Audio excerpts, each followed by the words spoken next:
Evet, herkese merhaba. Ben Doktor Mustafa Kalkan. Yeni bir video ile sizlerle birlikteyim. Bu NAD ve NAD'yi artırmanın yöntemlerinden bahsettiğim videolardan sonra bana en çok sorulan sorulardan bir tanesi şuydu. Hocam bu NAD'yi artırmak, NAD takviyelerini kullanmak vücutta kanseri tetikleyebilir mi? Veya hocam bunlar kanseri tetikliyor diyorlar diye yorumlar ve mesajlar aldım sizlerden. Bugün bu söylentinin çıkış noktası nereye dayanıyor? Sizlerle birlikte buna bakacağız.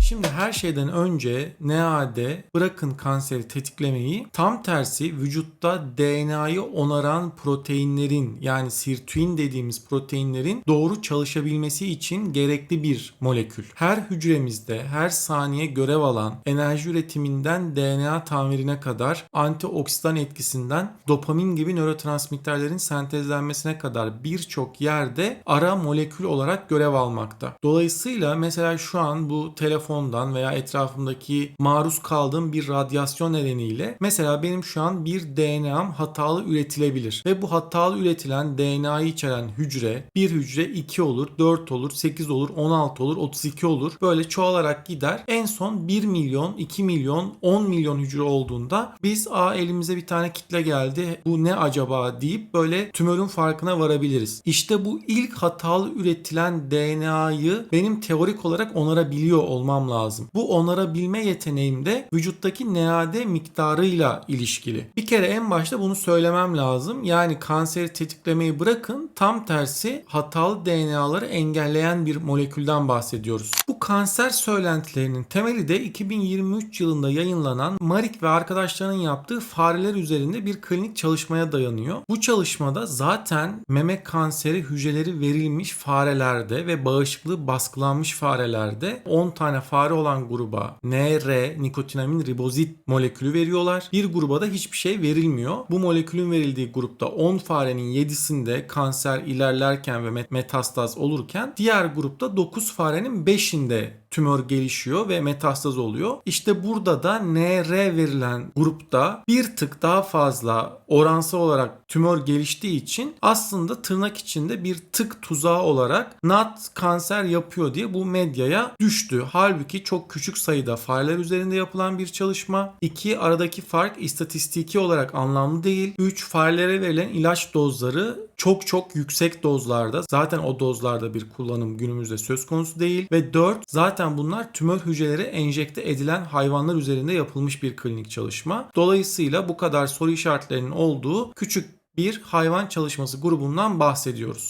Bunun aksine vücuttaki NAD havuzunu artırdığımızda bazı kanser gruplarında fayda görülen çalışmalar da literatürde bulunuyor ve bunlar insan çalışması, yani küçük hayvanlar üzerinde yapılan çalışmalar değil. Mesela New England Journal of Medicine dergisinde, impact faktörü yüksek bir dergide 2015 yılında yayınlanan OnTrack çalışmasında yüksek riskli daha önce non-melanom cilt kanseri geçirmiş 386 hasta 12 ay boyunca 2x500 mg nikotinamit kullanmış. Bu da NAD'nin en öncül moleküllerinden bir tanesi ve bu grupta non-melanom cilt kanseri oranının %23 daha az olduğu gösterilmiş ve aktinik keratoz miktarında da anlamlı bir şekilde düşüş saptanmış. Özellikle size geçmiş videolarda bahsettiğim NADH molekülünü bulan bir bilim insanı vardı. Profesör Doktor George Birkmayer. Onun da NADH isminde bir kitabı var. O kitabında da Birkmayer NADH molekülü kullanarak fayda gördüğü birçok kanser vakasından da bahsediyor. İşte meme kanserine bağlı metastazlarda anlamlı bir şekilde azalma sağladığı, glioblastoma, küçük hücreli akciğer kanseri gibi bazı vakalarda günde 20-30 mg NADH kullanımıyla ve bazılarında tamamen kür elde ettiği ile ilgili de vaka raporları da o kitabında bulunuyor. Ve orada şunu diyor: bizim vücutta bir tümör dokusuyla savaşabilmemiz için bir enerji ihtiyacımız var ve tümör vücutta enerjiyi tamamen sömüren ve vücudu güçsüz bırakan bir olay. Şöyle düşünün, sizin 10 birim enerjiniz var ve vücudunuzda bir tümör varlığında bu sizin 9 birim enerjinizi sömürüyor ve siz kalan 1 birim enerjinizle onunla savaşmaya çalışıyorsunuz. Halbuki bu enerjiyi siz 20 birim yapabilirseniz bedeniniz o 9 birimini sömürse bile siz bu sefer 11 birim enerjiyle onunla daha kolay savaşabilirsiniz. Yani burada acaba vücuttaki enerjiyi artırdığımızda bu kanserin daha hızlı yayılmasını kolaylaştırır mı gibi kafalarda bir algı oluyor ama bunu bu mantaliteyle düşünmeniz lazım. 2. NAD çok güçlü bir antioksidan olarak zaten tümör dokusuyla savaşıyor ve 3. biraz önce de söylediğim gibi NAD çok önemli bir DNA onarıcı.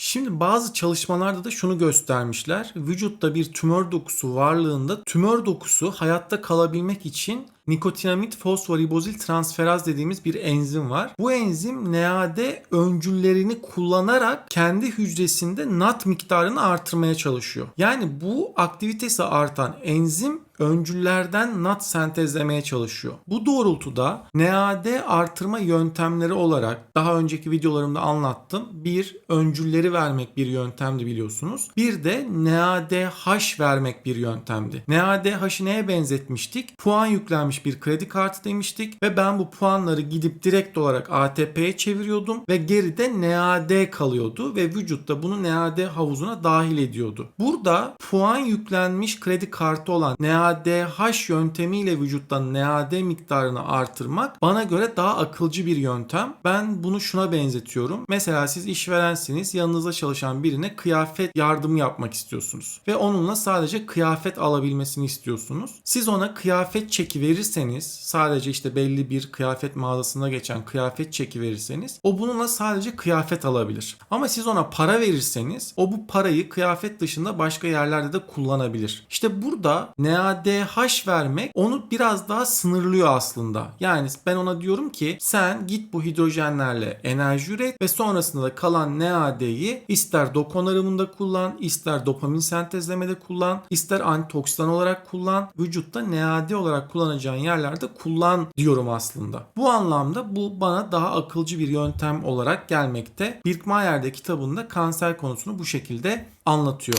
Evet, birçoğunuzun kafasına takılan o konuyu elimden geldiğince bilimsel veriler ışığında anlatmaya çalıştım. Gün sonunda baktığımızda NAD'den elde edeceğimiz faydalar birkaç fare üzerinde yapılan ve tutarsız olan çalışmalardan çok daha fazla ve vücudumuz için önemli. NAD ile ilgili diğer videolarımı da izlemediyseniz izlemenizi tavsiye ederim. Kafanıza takılan diğer soruları tarafımca kaleme alınan Akılcı Bilimsel Takviye Rehberi ve Beyinden Bağırsağa kitaplarından okuyabilir ve beni Instagram DR Mustafa Kalkan sayfasından da takip edebilirsiniz. Gelecek videolarda görüşmek üzere. Hoşça kalın, sağlıkla kalın.